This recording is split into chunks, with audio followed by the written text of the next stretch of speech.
Hi, recently may kumalat na post sa Reddit kung saan tinatanong niya kung paano daw mag-draw sa ibang angle. At ang ginamit niya example sa drawing na to ay yung character sa Frieren, na si Frieren mismo. So, maganda itong example para ipakita kung paano gamitin ang Loomis method sa pag-construct ng head sa ibang perspective at angle. So, tara, alamin natin kung paano siya i-construct at magbibigay tayo ng ilang samples para gawin ito. And we're going to study as well the Loomis method using the head.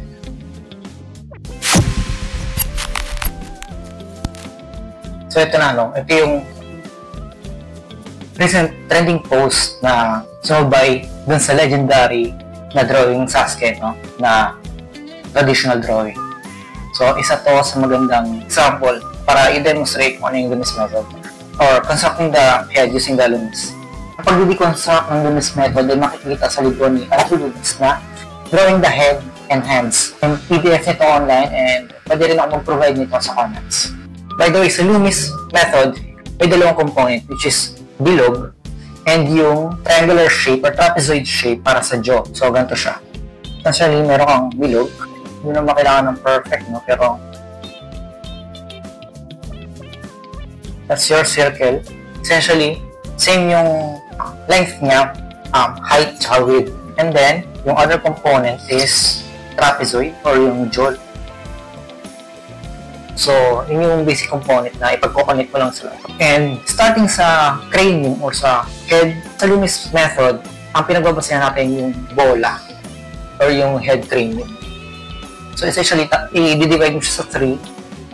Kukunin mo yung 2/3, yung dalawang sukat dun sa ball. And then, yun yung lalagyan mo ng cut or bilog. So, ganito yung maging itsura niya. So, meron kang bilog and parts.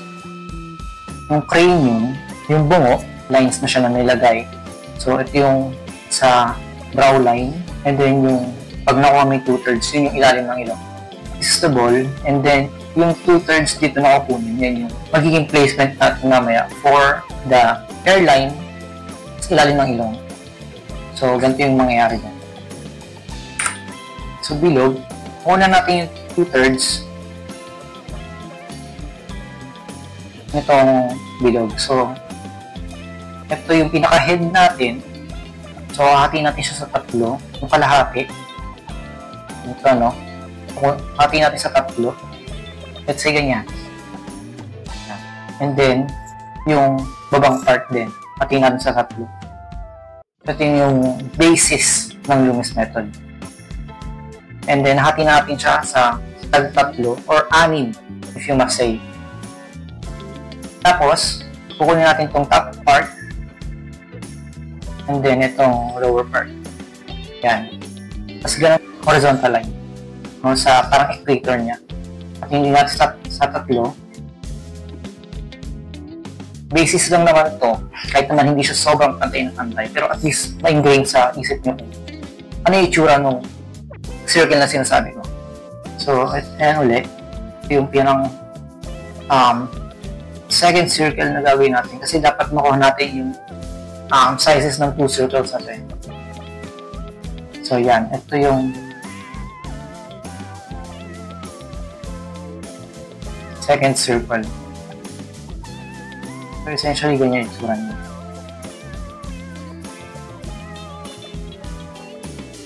Yan. Meron kang dalawang circle. Isa, dalawa.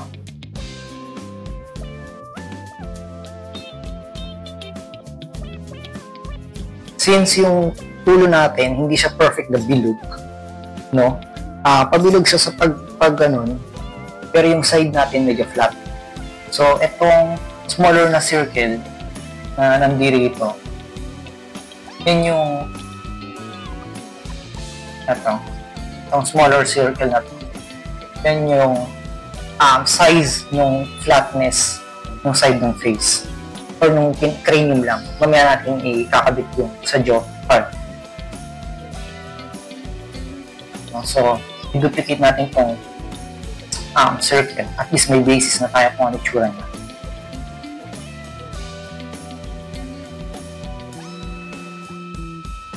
So, buhat tayo ulit, no? Parang bilog. I-eyeball ko na lang ito.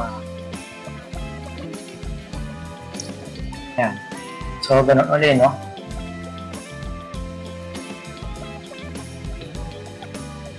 So, yan. Ano yung relevance niyan? Itong top ng 2/3, yan yung hairline.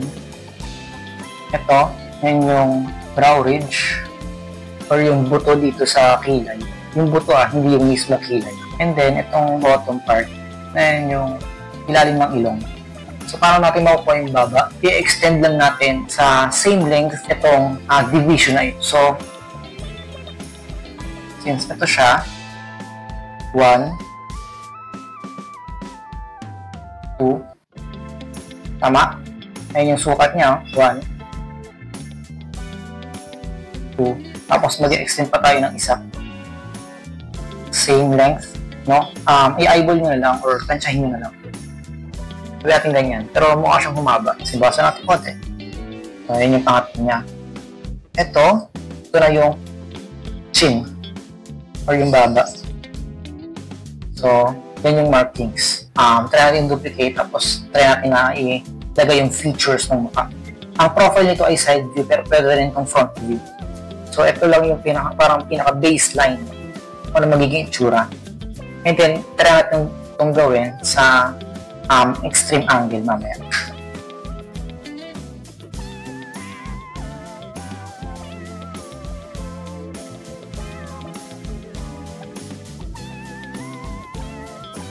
So, let's say yan, no? Meron tayong baseline kung saan natin lalagay yung features. Again, yung top, ito yung hairline, brow ridge, and then bottom of the nose, tapos yung chin. So, kung brow ridge yan, kaya natin ilagay yung features na, no? Yung noo, yung buhok, yung nagtutubuan ng buhok, yun yung hairline, ha? Yung anet. So, yun, nagtutubuan mo ng buhok. Forehead, noo, brow ridge, yung buto dito sa mata. May ball socket ka dyan. Ilalim ng ilong, itong bottom of nose, diba? Ilalim niya ng ilong, hindi yung point, ha? So, pag tumingala ka, ang babasihan mo ito. Hindi yung dulo ng ilong. So, yan. Tapos chin. So, may curve ka dito para sa mouth. Tapos, kung hahatiin pa natin yung quadrant or yung 4 or 4, ibibigay mo sa 4 yung inner circle. So, ganito mangyayari yan, di ba? Yung other side ng face, doon nakalagay yung ear. So, lower part na. So, sa system na to or sa orientation na to, naka-face rightward yung mukha. So, yung tenga niya, nandito sa part na to. Ganyan yung magiging placement niya. Sa other side no face, tapos lower part. So, kung baliktad yan, edi nakabaliktad din siya.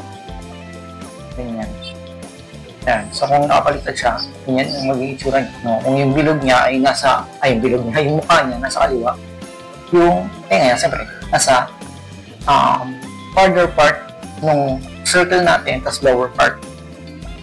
So, ganun siya. So, yung chin, tas yung jaw mo. Yan. So, yung dito yung bottom ng nose. May buto yan dyan eh. May buto yan dito sa ilalim. Tapos medyo wide ito. Yan. So, ganyan yung essentially, no? Yun yung pinaka-frame. Tapos, cut deep. So, let's say, ganito siya. Forehead mo. Brow ridge. Stay tayo sa brow ridge, no? Yung tatlong kanina. Yung bottom ng nose. Tapos, chin. So, yan yung basic skull na pinaportray ni Andrew Lewis. So, side profile to para makita nyo kagad yung arrangement ng mukha. So, pwede rin tayo gumawa ng front. And magagamit din natin to sa different perspective. So, ulitin natin, no? Circle kanina, ang gulo, diba? Ang gulo tingnan. Circle kanina na malaki, di-divide mo yung kalahati niya. Tapos, ganun din yung bottom half, i-divide sa tatlo. Tapos, kukunin mo yung dalawang part or yung dalawang sizes, which is ito, kasi dalawa. No? 1, 2, dalawa. So, ganun din dito sa baba, 3 and 4. Ganun din sa height niya, tsaka sa width. So, 3 and 4, tapos yun yung bibilugan mo.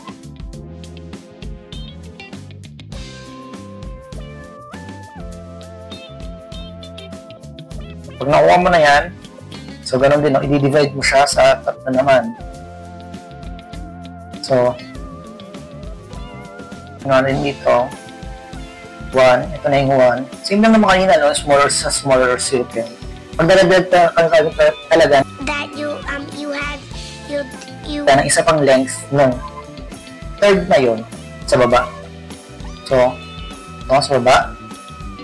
And ito yung last. Yan. Medyo technical siya sa ngayon. So, pag nakuha na natin yan, and then, di pa tayo dito. So, na-establish na natin yung tatlong yun. Actually, ang kailangan natin kunin, yung tatlong yun. Yung bigger circle, yung smaller circle, tsaka yung division ng tatlo. So, itong bilog na to, kailangan natin kunin. Ito. At saka ito.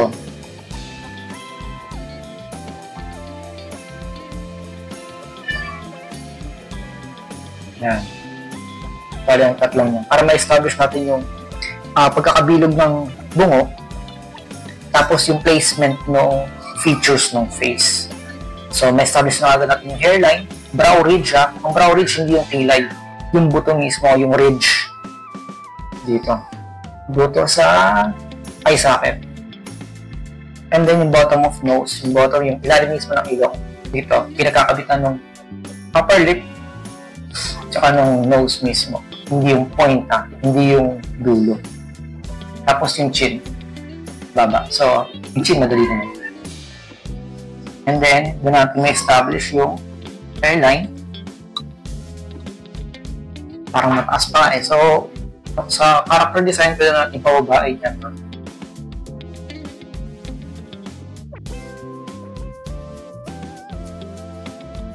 Itong bilog na to.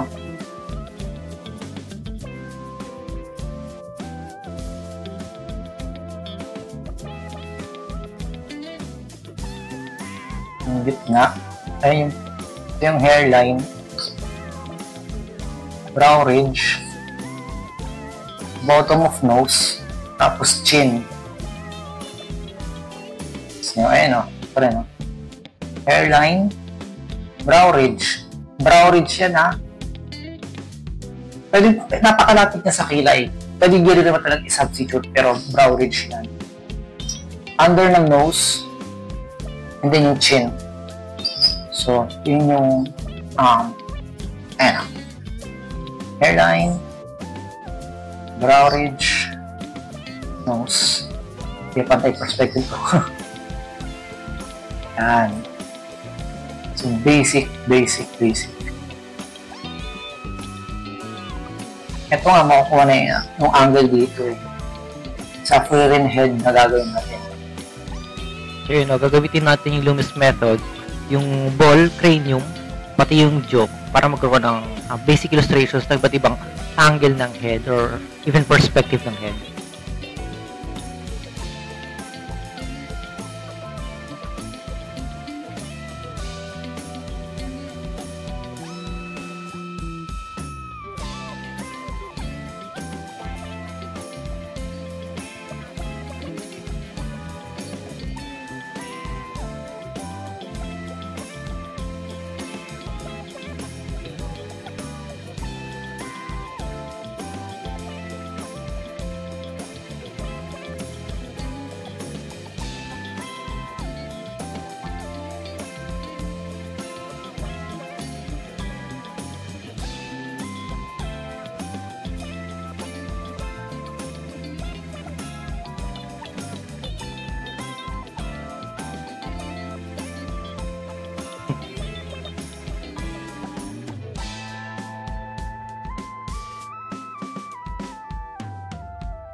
Glabella.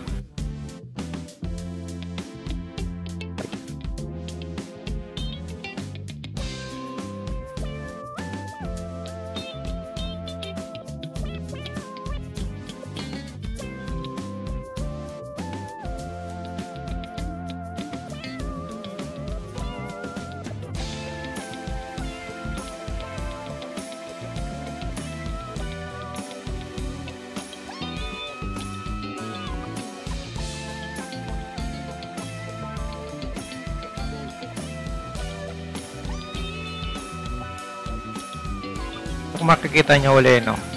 Enlarge natin. Lagi ko sinusundan to. Yung sa brow ridge nga. Saka yung sa top ng tenga. Ito. So, lagi silang connected.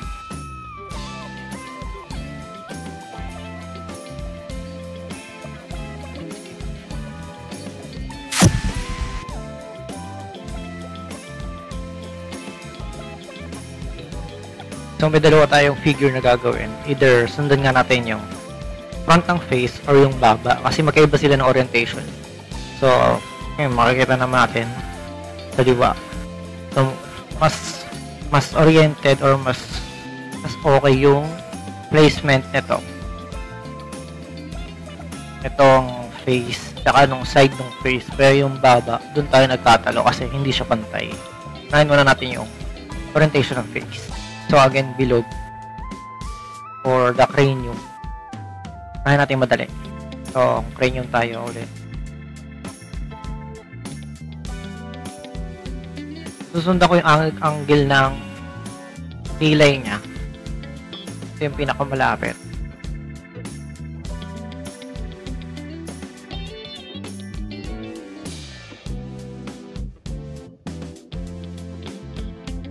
Tapos,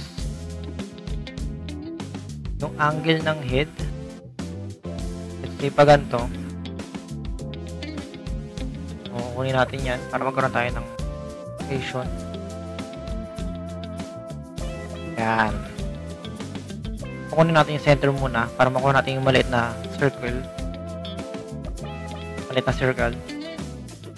So,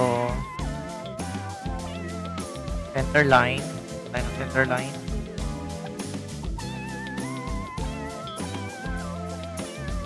Parang kulang. Ba't ganyan? Sige.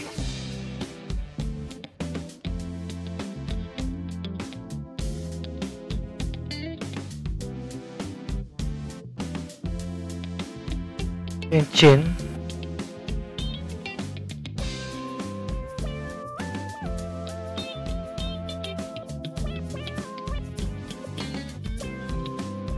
Ito yung hati natin ng third.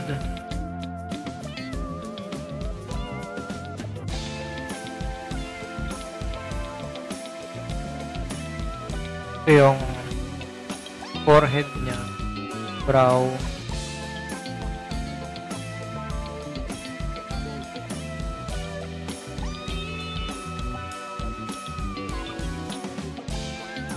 masyadong perspective ng parang ang laki ng baba.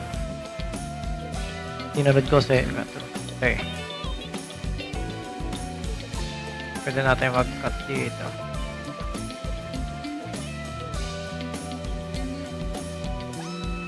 Pali, ulitin natin. So, hindi ko pa siya sinunod. So, dito pala yung baba niya dapat. Ito eh. Ayan.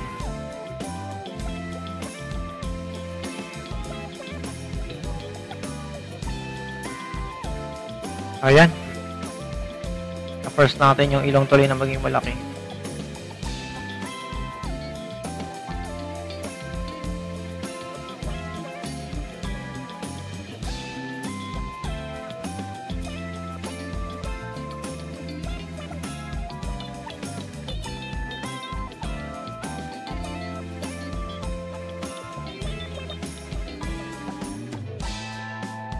So, pwede ka na rin mag-marking ng shadows.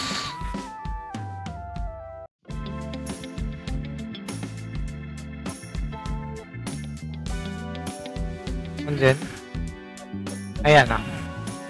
Sinunod natin siya sa eyebrow.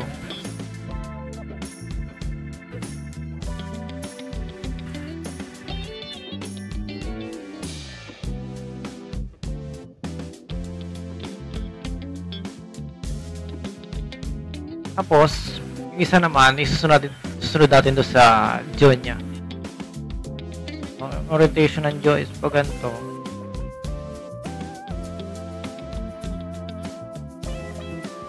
Extreme to extreme.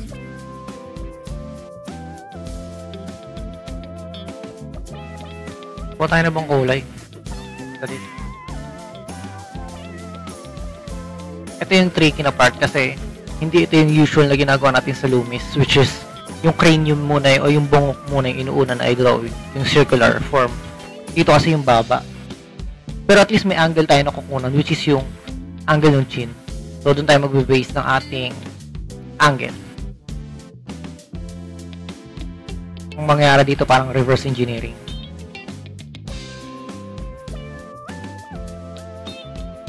So, isa sa characteristic ng perspective is kapag mas malayo, mas maliit. Pag mas malapit, malaki. Parang katulad siya nito. Ayan. Yung edge nitong key dial is mas maliit compare dito. Kasi mas malapit to eh. So, yun yung perspective. Ay, papaganyan yan. Maliit pa rin tong nasa malayo kaysa itong nasa malapit. So, yan yung idea ng perspective. So, ganun din yung mangyayari dito. O, ginawa natin, niliitan natin yung distance nito kasi ito mas malaki. Yun. So, 1/3 nito, hindi na tayo makapag-drawing ng malaking cranium. Yung maliit na cranium na lang. At tatansyahin na lang talaga natin siya. Pero at least meron na tayong baseline para doon sa baba. Sa baba. Saka doon sa front ng face. Pero tingin ko mali ito. Dapat mas exage pa kasi ang face natin ay hindi naman siya right angle. Yung mukha kasi hindi naman siya right angle na ganito. Ito yung front ng face tapos ito na yung baba. So may angle siya na medyo palalim or pataas. So kailangan din natin yan ilagay into factor creating this. So yung front ng face niya is magbabago pa. Kasi ano kay, mas pataas kay. So yung plane mo pag ganyan, ito yung baba. Tapos yung face mo dapat mas steep. Halos nawala ng silbi yung bilog na ginawa natin kasi hindi na talaga tayo din magbe-basic. So, tanggalin na natin to. So, at least may baseline na tayo para sa baba. So, ito na yung pinakamukha natin. Tanggalin natin to. Ito na yung baba. Ito yung sa mukha. Front ng face.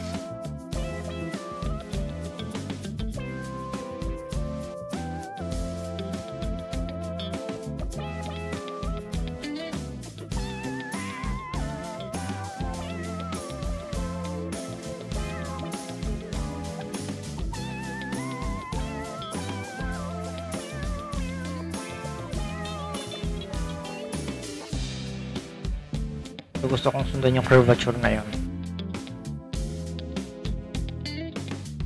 Mali yung ano ko, head ko. Sundan ko siya dapat yan. Ginigauge ko na lang, parang eyeballing na lang yung ginagawa ko dito since ang pinaka-reference ko lang talaga is yung angle ng baba.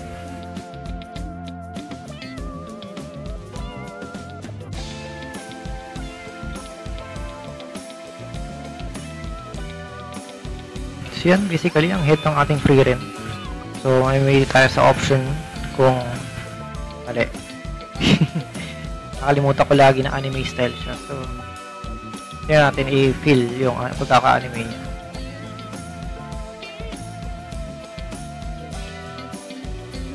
So yan, meron kang dalawang angle na pagpipilian.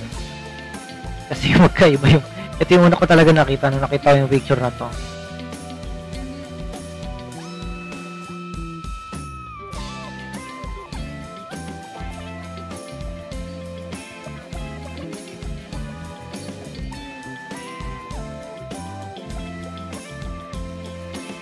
Mali.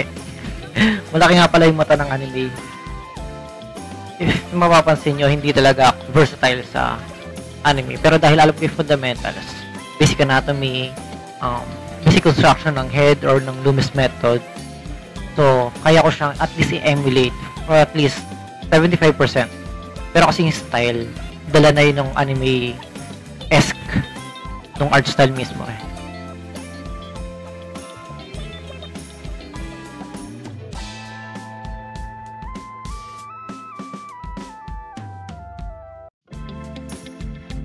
Feminine features pala medyo soft lang, especially sa eye ridge. Sa lalaki kasi mas pronounced eh, mas protruding. Sa babae ano lang, soft. Sa cheeks ang medyo plump ang sa babae, tapos sa chin soft lang din, tapos sa jaw na nagkamali, ayan, sa jaw soft lang din. So, yan yung dalawang orientation na pinagbasihan natin from either jaw or yung front ng face.